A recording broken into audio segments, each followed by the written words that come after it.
안녕하세요. 어쩌다 나도농부입니다. 오늘은 24년 4월 24일입니다. 자, 오늘 지금 적과를 하고 있고요. 적과를 하면서 도장지도 함께 제거를 하고 있습니다. 지금 보시면 바닥에 잎사고들이 좀 많이 떨어져 있죠. 이런 식으로 쭉 보시면 저쪽에도 멀리 이렇게 지금 저 아래에서부터 쭉 올라오면서 지금 작업을 하고 있습니다. 도장지는 이제 없어요. 도장지 저희가 안 나는 건 아닙니다. 나긴 나요. 저쪽에 보시면 요거 있죠. 이런 식으로 도장지가 올라와요. 그럼 저런 걸 다 제거를 합니다. 왜 제거를 하냐면 도장지는 그늘을 제공하거든요. 지금 보시는 바와 같이 저희는 과총엽이 엄청나게 많습니다. 과총엽이 많기 때문에 굳이 도장지가 필요가 없어요. 도장지가 자라는 건 저희에게는 전혀 도움이 안 돼요. 이렇게 도장지가 자라는 부분으로 도움이 되는 건 관행적인 농업을 하시면서 밀식 재배에 도장지 재배하시는 분들, 그런 분들은 결과지 자체에 꽃눈이 많지 않기 때문에 과총엽의 수가 적고 수세를 안정시키는 가을 전정이 아닌 겨울 전정을 하기 때문에 매년 많은 수의 도장지가 발생을 할 수밖에 없습니다. 그리고 그 도장지로 인해서 이제 잎사귀를 확보를 하고 그 잎사귀 확보한 걸로 배를 키우는 형태로 재배를 하게 되는 것이죠. 근데 저희는 결과지 자체에 꽃눈이 많기 때문에 굳이 도장지가 필요 없어서 저희는 도장지를 매년 제거를 해주고 있습니다. 처음에는 도장지가 좀 많이 났었는데 매년 조금씩 제거하다 보니 이렇게 꽃눈이 많아지고 도장지는 적게 나는 이러한 형태로 나무를 가꾸어 가고 있습니다. 저희처럼 이렇게 꽃눈이 많고 잎사귀가 많은 경우에는 배가 초반에 굉장히 늦게 큰다라는 말씀을 드렸습니다. 오늘이 인공수분하고 19일째거든요.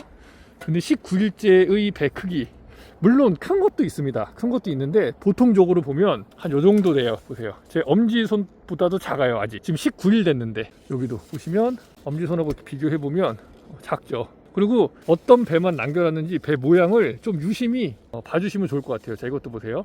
배가 이렇게 작습니다. 물론 큰 것도 있는데 대부분이 작아요. 또 아래쪽도 한번 볼까요? 작습니다. 제 엄지손하고 비교해 보면 이렇게 알 수가 있습니다. 이런 식으로 요건 좀 큽니다. 하지만 이것도 그렇게 큰 편에 속하지 않아요.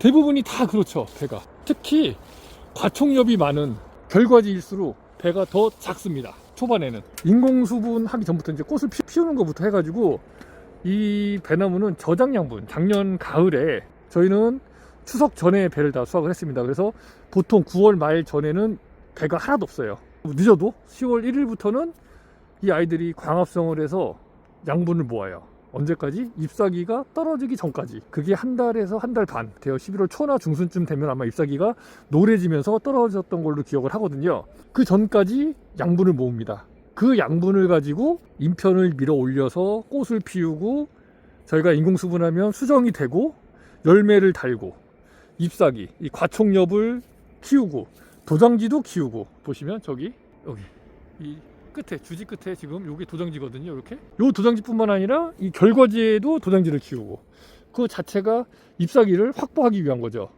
왜냐하면 이 배나무는 인공수분하고 나서 한 달 정도는 저장양분만 가지고 이렇게 만들어 나가고 있는 중입니다. 근데 한 달 이후부터는 지금 만들어진 요 잎사귀 있잖아요. 잎사귀를 이용해서, 즉 과총엽을 이용해서 광합성을 통해서 양분을, 탄수화물을 만들어내는 거죠. 그러면 이렇게 꽃눈이 많고 잎사귀를 많이 펼쳐야 되는 경우에 저장양분이 열매보다도 잎사귀 쪽으로 우선 많이 진행이 됩니다. 그렇겠죠. 왜 그러냐면 한 달 후를 이 나무는 준비를 해야 되기 때문이에요. 잎사귀가 확보가 돼야 한 달 후에 광합성을 통해서 탄수화물을 만들어서 배를 키울 텐데 잎사귀가 없으면 당연히 배를 키우기가 힘들기 때문에 이 배나무는 열매를 키우기보다 생식생장보다 영양생장을 먼저 한다는 겁니다. 영양생장, 가지나 뭐 잎사귀나 이런 것들을 확장시키는데 더 많은 영양분을 쏟아붓게 되는 거죠. 그리고 한 달 정도 지난 후에 이 잎사귀가 광합성을 할 때쯤 되면 그때쯤 저장양분이 떨어지니까 그때 자연스럽게 잎사귀의 광합성을 통해서 열매를 키우고 그리고 또 잎사귀들도 양분 소모를 하겠죠. 광합성을 하면서 일을 할 테니까 잎사귀도. 근데 중점적으로 이제 그때부터는 배를 키우기 시작을 하는 겁니다. 저희의 경우 보면 보통 한 6월달 정도 지나면 제 기억으로는 배가 폭발적으로 빨리 자라기 시작해요. 그래서 저희가 결과적으로 추석 때 100% 다 수확을 하고 그 중에서 25가 90, 11, 12과를 보통 70에서 90% 사이로 출하를 하게 되는 겁니다. 그래서 고객님들께 배가 전달될 때 그래도 조금이라도 더 맛이 있는 배를 공급하기 위해서 제가 이제 지베린 처리도 같이 해서 이제 배를 이제 재배하게 된다, 이렇게 보시면 됩니다. 과청력이 아무리 많아도 추석이 빠른 해에는 배를 키워낼 수가 없어요. 아무리 조절을 해도. 그러니까 수량을 조절할 수밖에 없는데, 그러면은 농가 수익이 하락하게 되겠죠. 일정 부분 수량이 나와줘야 농가에서도 매출이 올라가고, 매출이 올라가야 다음 해에 또 농사도 짓고 또 농사 지은 걸로 먹고 살 수가 있게 되는 거니까 그런 부분으로 봐주시면 될 것 같아요. 그러니까 즉 중요한 건 지금 왜 너네 배는 작냐에 대한 질문에 대한 답변은 요걸로 마무리하면 될 것 같습니다. 요 내용에 대해서 한번 말씀을 드려보았습니다. 그리고 제가 도장지를 따는 이유 중에 하나도 또 그런 것도 있어요. 도장지는 저희가 필요가 없잖아요, 그죠? 얘가 도장지를 자꾸 키워. 도장지 자꾸 키우면 그쪽으로 또 양분이 또 소모가 되잖아요. 그러니까 제가 도장지를 따주는 거예요. 그럼 그쪽으로 양분 소모가 안 되잖아. 기존에 있는 과청력 키우고, 그 다음에 열매에도 영양분을 주고, 도장지로는 저 주지 끝이나 결과지 끝에 가는 저러한 도장지들만 클 수 있게 제가 유도를 하는 거죠.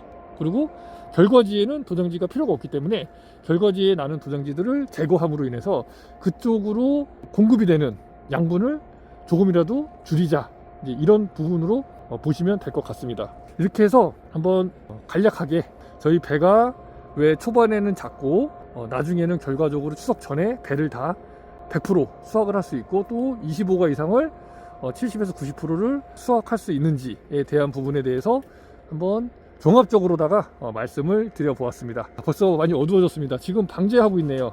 요즘 지금 흑상병이 굉장히 많이 발견이 되고 있어요. 저희도 흑상병이 발견이 되고 있습니다. 한 나무에 많게는 7, 8개, 적게는 1, 2개 부위군은 있거든요. 그래서 저희도 이제 방제를 지금 좀 더 철저하게 하려고 노력을 하고 있는데, 이게 진짜 뜻대로 되면 좋은데 어려운 것 같아요. 날씨가 도와줘야 되는데 날씨가 안 도와주면 좀 그런 부분에 대해서 조금 더 방제를 더 추가로 해서 하는 수밖에 없을 것 같아요. 그래서 올해는 이제 흑상병이 가장 큰 문제가 되지 않을까. 계속 비가 많고 구름도 많이 끼고 습도가 굉장히 높은 날씨가 지금 그렇게 진행이 되다 보니까 아무래도 그런 부분들을 조금 더 신경 써야 되지 않을까 생각됩니다. 그래도 잎사귀나 이런 데 보면은 아주 깨끗하고 괜찮습니다. 아직까지는 특별하게 뭐 조금 발견이 되는 건 어쩔 수 없어요, 노지에서. 그렇다고 약을 2배, 3배, 4배 이렇게 할 수는 없습니다.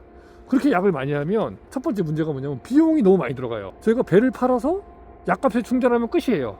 그런 식으로 만약에 하게 되면 적정 수준에 맞춰서 이제 발병될 수 있도록 방제를 하는 게 맞다고 생각을 하고요. 그리고 또 두 번째는 실질적으로 좋지도 않아요. 농부 입장에서도 약을 많이 하면 할수록 주변에 있는 어떤 그런 환경이나 이런 거에도 영향을 줄 수가 있는 부분이기 때문에 필요한 만큼만 사용해서 작물을 재배하는 게 제가 생각했을 때는 그게 맞다고 생각이 됩니다. 이번 영상도 유익했다면 구독, 좋아요, 알림 설정 부탁드리겠습니다. 어쩌다 낮은 농부였습니다. 감사합니다. 아이고 갑시다. 내일 여기서부터 하면 되겠네.